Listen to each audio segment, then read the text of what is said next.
Here we go. Good evening, everybody, and welcome. I am so happy that you are joining me. We are recording tonight's class, and tonight starts a brand new lecture series as we prepare for Rosh Hashanah, titled, what's our title? What are we talking about? The 3 biggest relationships in your life. That's a very ambitious title for a lecture.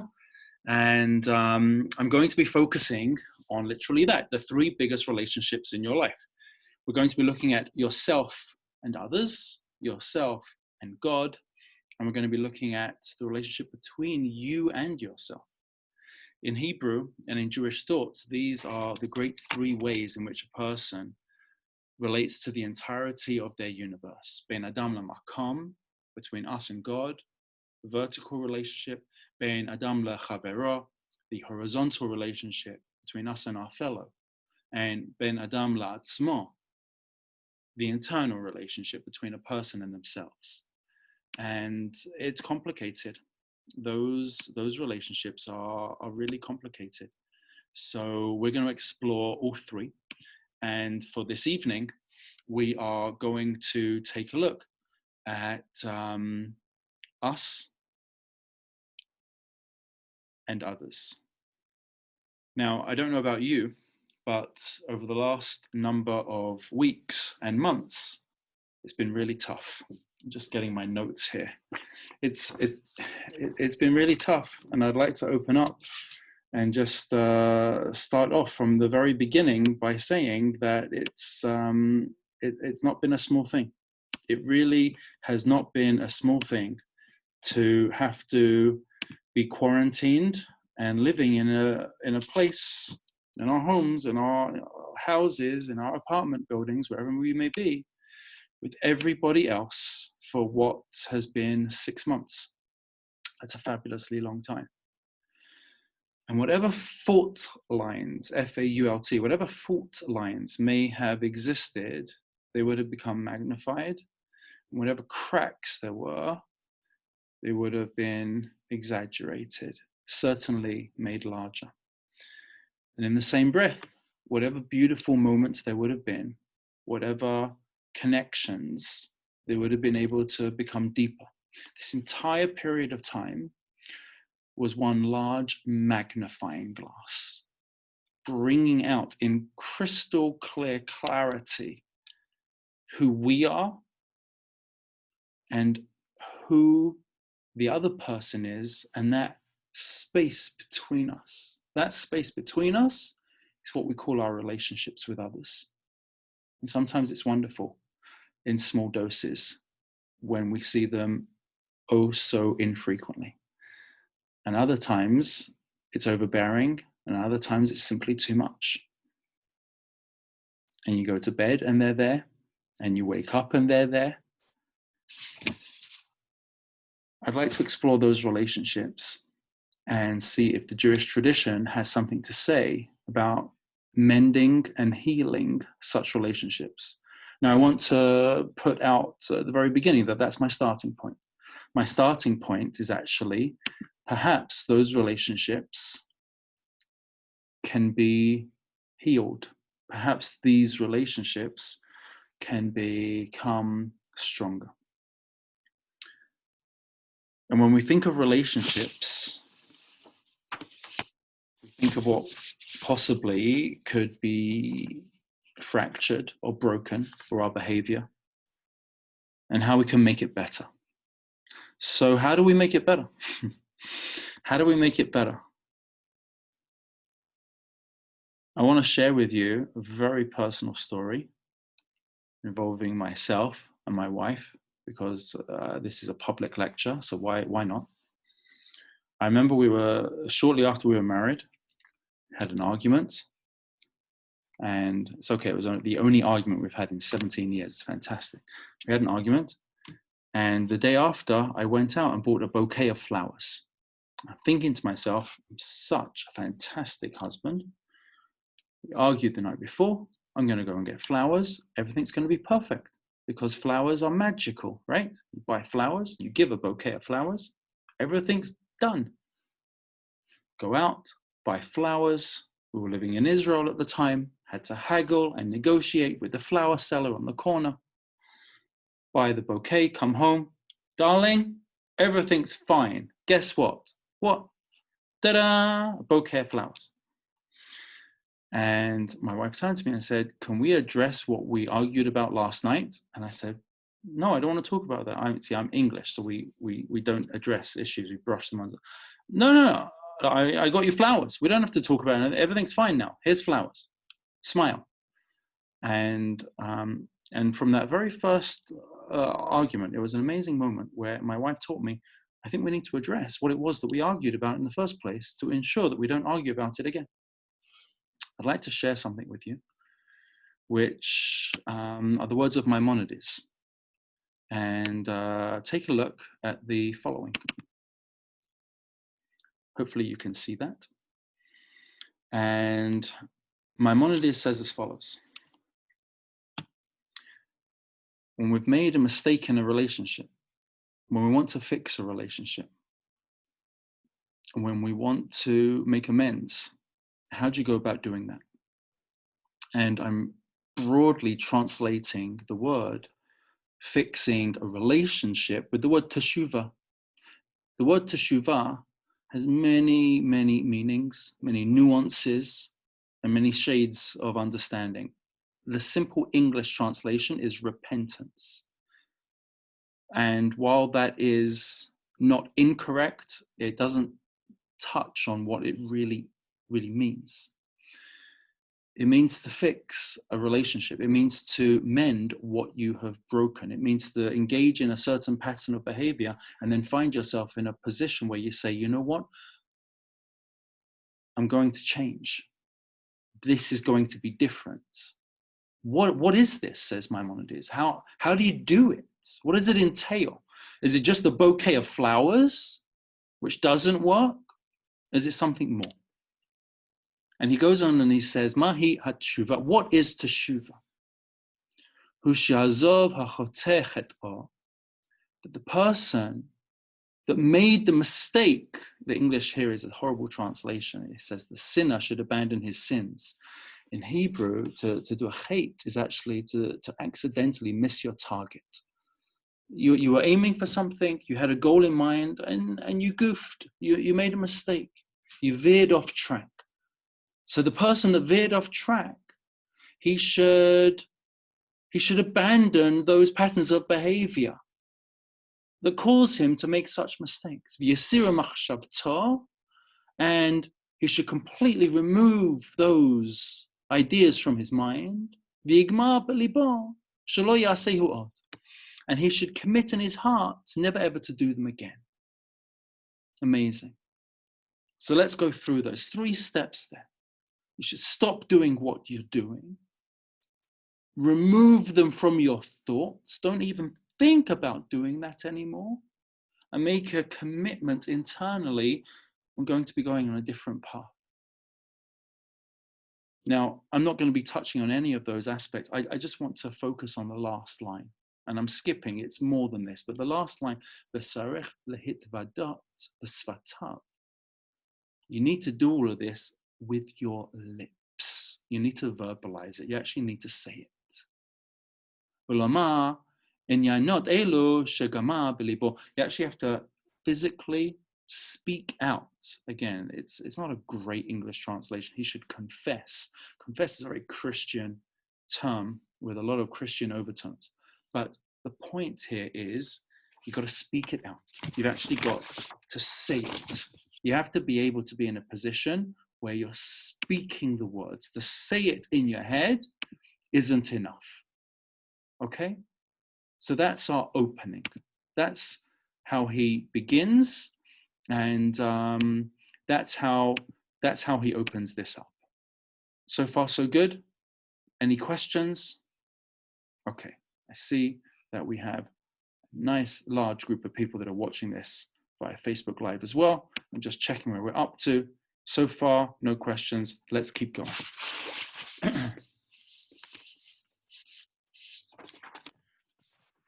So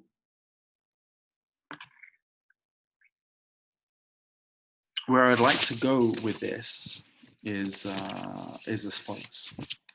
I'd like to share perhaps the most important message that I can in terms of what is the key to a relationship, especially a relationship with somebody that we love.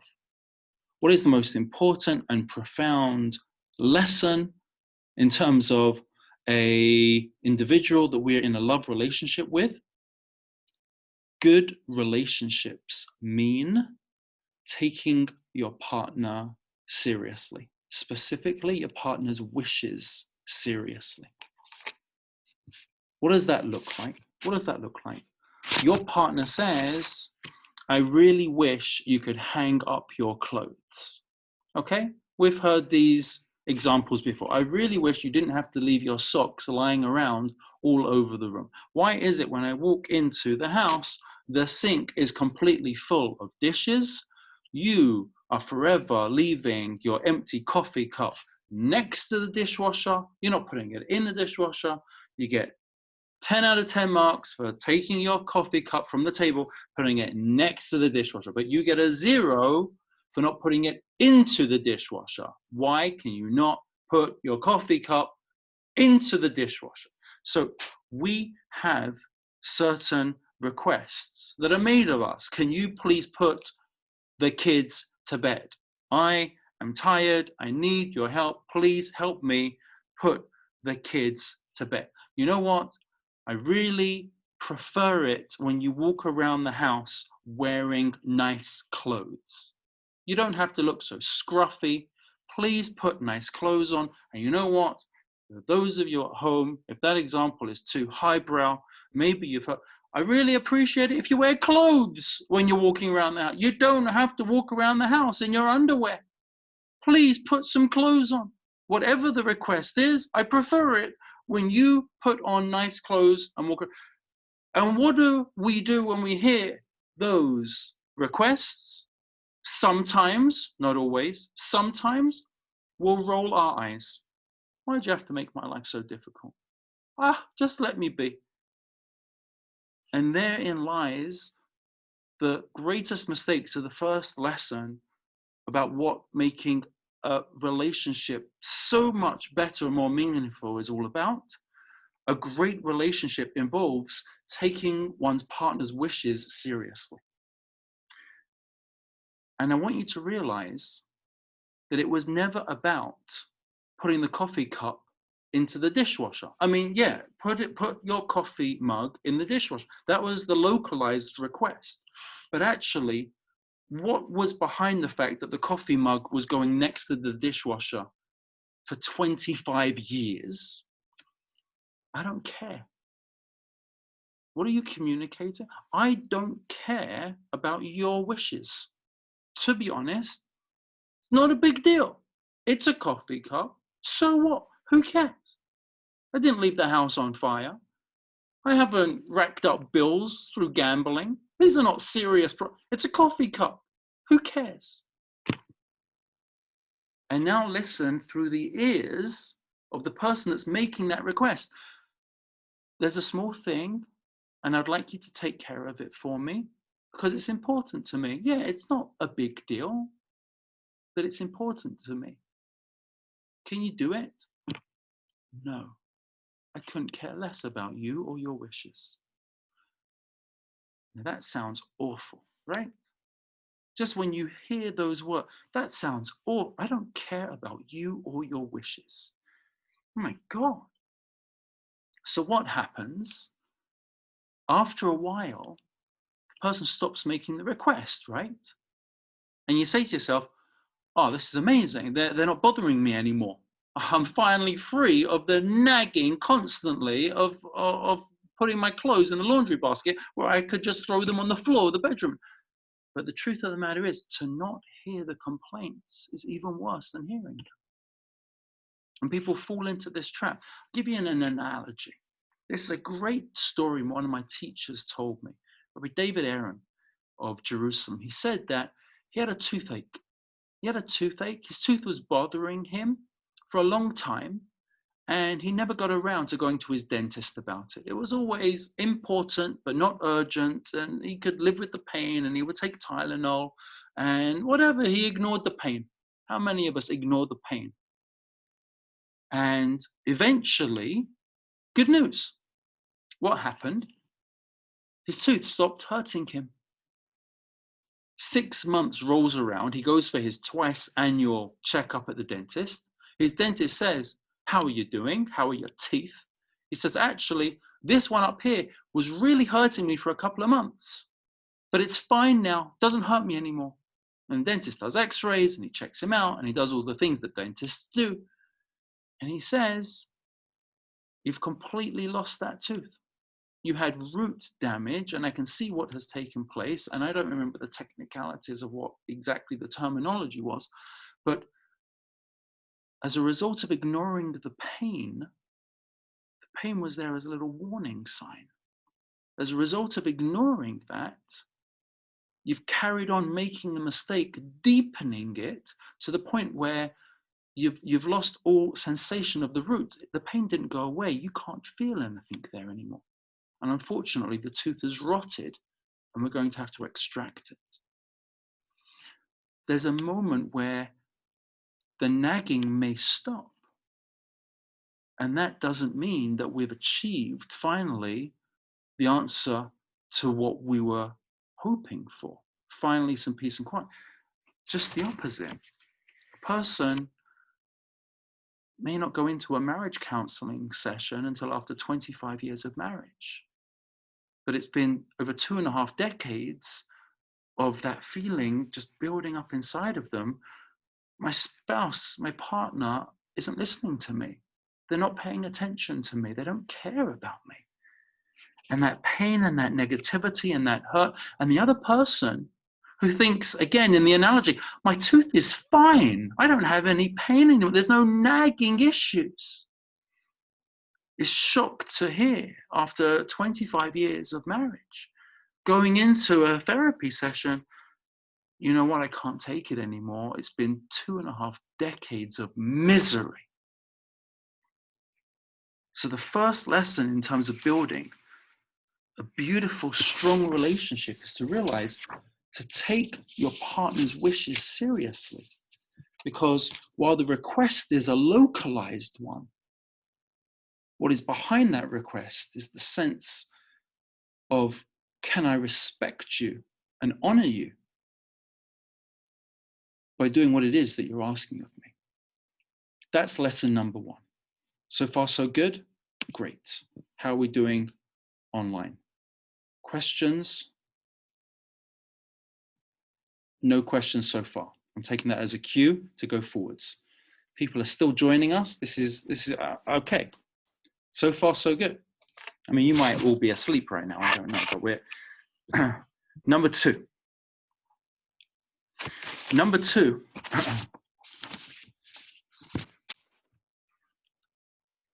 It's so important.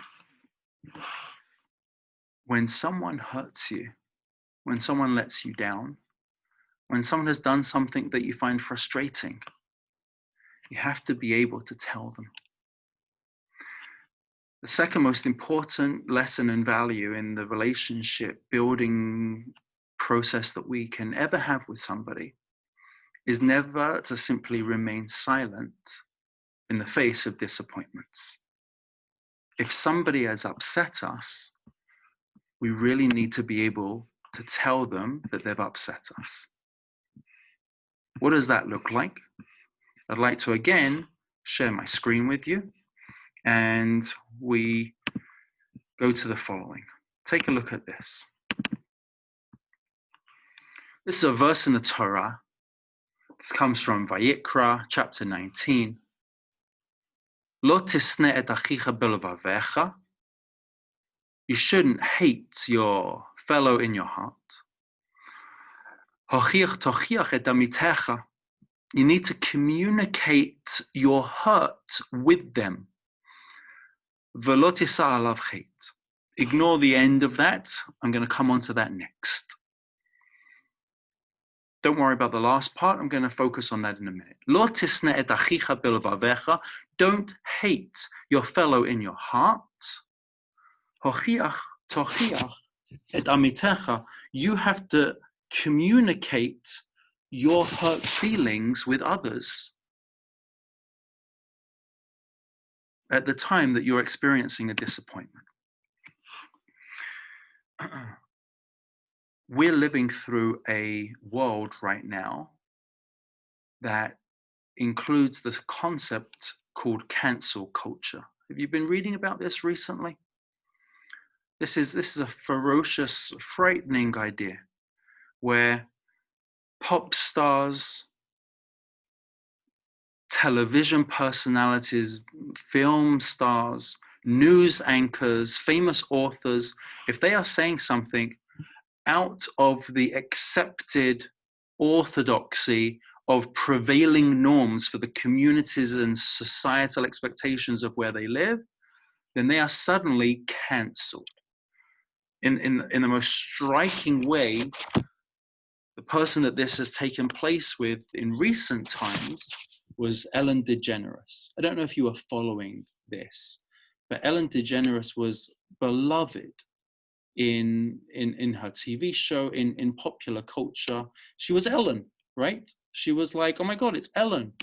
And she had this nice guy personality. She had this aspect to her where and suddenly, after one or two people started, she's angry, she is mean, she picks on people behind the set, she wants to reduce people to tears, and there was this frightening fall from grace where suddenly everyone was like, Ellen, she's awful. In England, across the pond, a few weeks prior to that, we had J.K. Rowling speak about issues of sexuality, and she was like an outcast suddenly because of the opinions that she was holding. And amazingly, if a person, especially a public personality, says something other than the prevailing expectations, they are a pariah to society, and tragically, people are just canceling them. Your worth, everything that you have, it's nothing. We will cancel you. This cancel culture. Judaism doesn't allow that. Judaism doesn't allow cancel culture. Judaism says someone has hurt you, you're not allowed to be angry at them. You can't hate them in your heart. How do you not hate them? How do you get rid of the anger? You address it. You speak with them. Judaism requires of us, you must communicate your hurt with somebody else, because they are not to be given up on. You don't just throw them out. You have to come to a point where you can discuss, reckon with, maybe argue, maybe talk, but to just say, forget it. You did something I don't like. This is wrong. You're out. I reject you. And in a good marriage, strong communication is actually telling the other person when you're hurt and disappointed, when your expectations are not being met, and when you feel upset.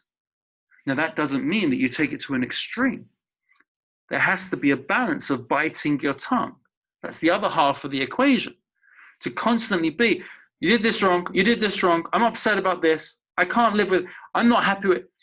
If all you are ever saying is how the other person didn't meet your expectations, it's going to be a miserable relationship. There has to be a time when you're biting your tongue. There has to be this, okay, I'm going to take a deep breath. I'm going to just let that pass because there's a bigger picture here that we're focused on.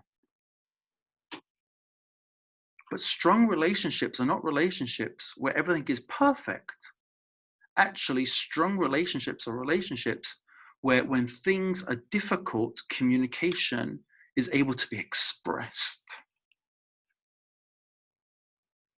How do you do that? Let me give you a very practical take-home tip. You have to have the 3 T's. This is gold, what I'm giving you now. If you are listening, get a pen And you got to write this down. The 3 T's. What are the 3 T's? Timing, tone, and tact. Okay? Did you get that? That is so important. The 3 T's are how we communicate with each other. Time, tone, and tact. Timing. When should you not begin the conversation?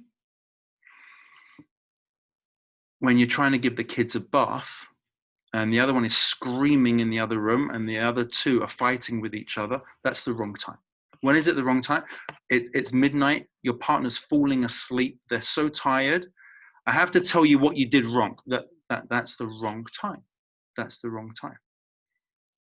There's a right time, and it's going to be context dependent for all of you, and you'll find that right time. But before you open your mouth, ask yourself, did I tick off the 3 T's? Is this the right time? Timing.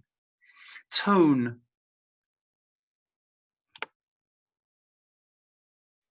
Why did you leave the clothes all over the floor again? That's one way of using tone. Maybe are the clothes on the floor? I didn't notice it. There is a tone that can be used. And you have to ask yourself, am I angry right now? Am I clenching my back teeth? Do I want to shout and scream this mess? Or is the tone one that's going to be received? And tact. Are you attacking the other person? Are you looking to score a point with the other person? Is this to one up the other individual? Or is this, I want us to be better. I want our relationship to be stronger. That's what tact is. Tact is, I'm going to enjoy laying into you right now. I've been waiting all day for this moment. Tact is, I want to create a safe space in our relationship so that when I talk to you, even if it's to tell you something that I'm disappointed in, the environment is safe enough for you to be able to hear and receive the words that I'm sharing. So how do you score on the 3 T's? Time, tone, and tact. And actually creating a safe space to be able to share your feelings is really a necessary prerequisite for honest and positive communication. Do you present a reality where you can create a safe space to talk to one another? How safe do you feel talking with your spouse? Do you feel that you can talk, or will they become defensive? Do you feel that they can talk, or they're going to turn angry? And how can you create the safe space for your partner when they want to address you? Are you able to allow them to get off their chest? Or are you always, don't criticize me. You've got no right to say that. I don't want to hear it from you. So here's my my 3rd takeaway, a very practical takeaway. I'd like you to rate yourself on a scale of 1 to 10, 1 being terrible, or 10 being amazing. How safe a space do you project when somebody wants to share with you how they're feeling? Do you give them that room? Do you give them that space to talk? Do you allow them to feel heard? Critically important. Moving on. Next lesson. And we come to here, which is, I know I said next lesson, this should be 3, but there you go, I'm skipping. Communicating how you feel does not give you license to shame your spouse, making them feel guilty or to abuse them.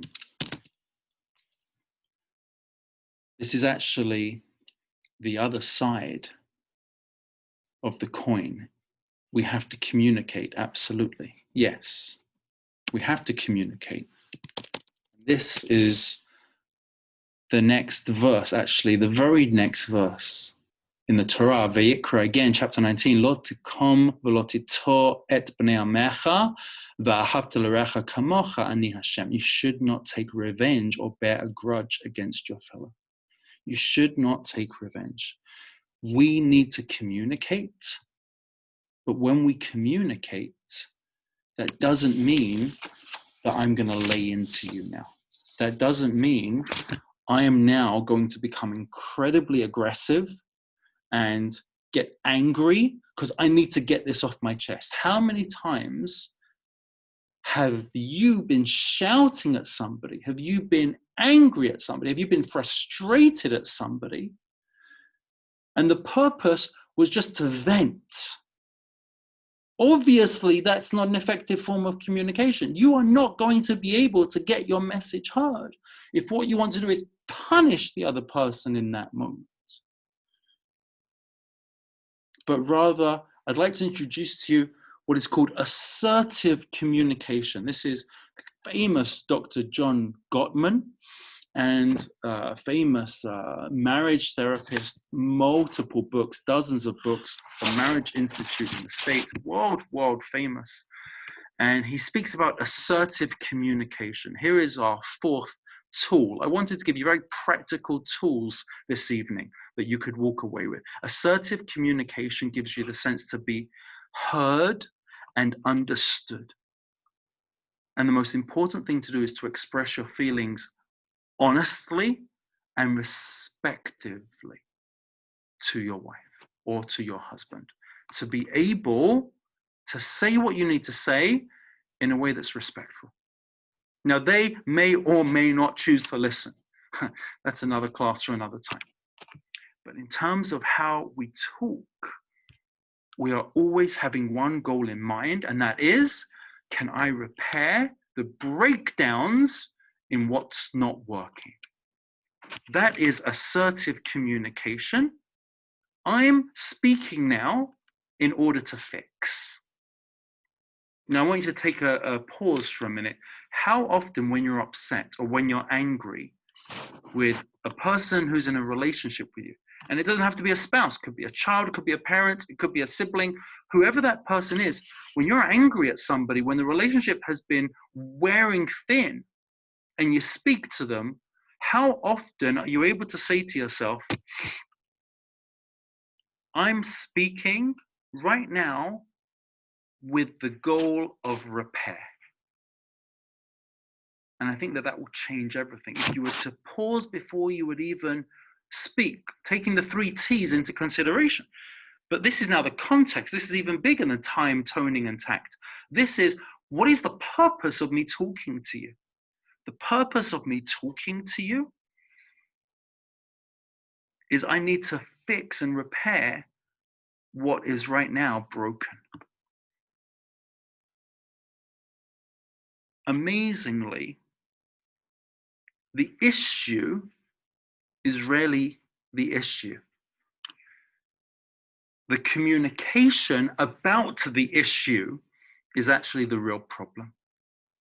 That is what John Gottman says. It's a genius insight. I'll repeat that. The issue is rarely the issue. Okay? So you were late picking up the kids, or you were late coming home, or you were late for the dinner engagement, whatever the example, like fill in your own, you were late. You were late. Well, don't you know how hard I work? Of course, it was 5 minutes. Who cares? Do you realize what I had to do just to get there when I did get? That's the issue. The communication about the issue is the issue. It's not the fact that you were late. That's the small trigger. But now, how are we going to communicate that to each other? You were late. Just that itself. Is that a communication that is trying to repair? Or is that anger? Is that just a lashing out because I'm upset right now, I'm emotional right now?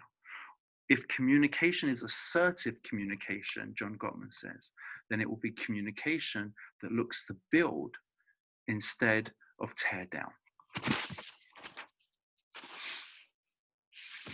And that is everything that I wanted to cover with you this evening. let's have a quick rundown and a review of what it is that we spoke about. We spoke about Maimonides, actually, that says if you want to change your ways and you want to be able to make a real difference in your life, you've got to verbally articulate it. It's no good wishing to change. It's no good hoping our relationships get better. We have to literally be able to speak out and communicate with one another what it is that's not working. Buying flowers is never going to address the issue. That's number one. Number two, a good relationship takes one's partner's wishes seriously, no matter how small they may be or appear. To be able to listen to what is being said and to act on it, respecting them and take it seriously, is an essential lesson. Lesson 3 was to not harbor resentments in our hearts. Rather, we have to communicate, we have to verbalize, we have to speak out, we have to address one another, because staying silent is going to build up animosity, is going to build up resentment. However, creating safe spaces in order for the person to communicate is key. We spoke about the 3 T's: time, tone, and tact. And lesson number 4, communicating how you're feeling doesn't give you license to lay into the person and shame them. You shouldn't take revenge against somebody. You should love the person that you're addressing. Whenever we speak with somebody, can we be able to speak in a way that is assertive communication, how John Gottman understands it, speaking to build, speaking to repair, speaking to be able to engage with those who we love the most and unfortunately all too often tread on the toes of disproportionately more so than anybody else. That is our session for today, and I will go to the question and answer bar. Are there any comments, any questions that you have, and I think that you would like to share or speak about? Wow, look at that. Everyone understands everything perfectly, and everyone is incredibly happy. That is amazing. I will pause here for this evening, and I will leave it at that. I wish you all a great night, good evening, and remember, take these tools and put them into practice. It is the greatest way that we can achieve a sense of societal harmony, relationship harmony, and ultimately a sense of truly building on our relationships with those who we're closest to. Have a good night, and it's not too early to wish all of us a Shana Tova, a sweet new year. Have a good evening, everybody.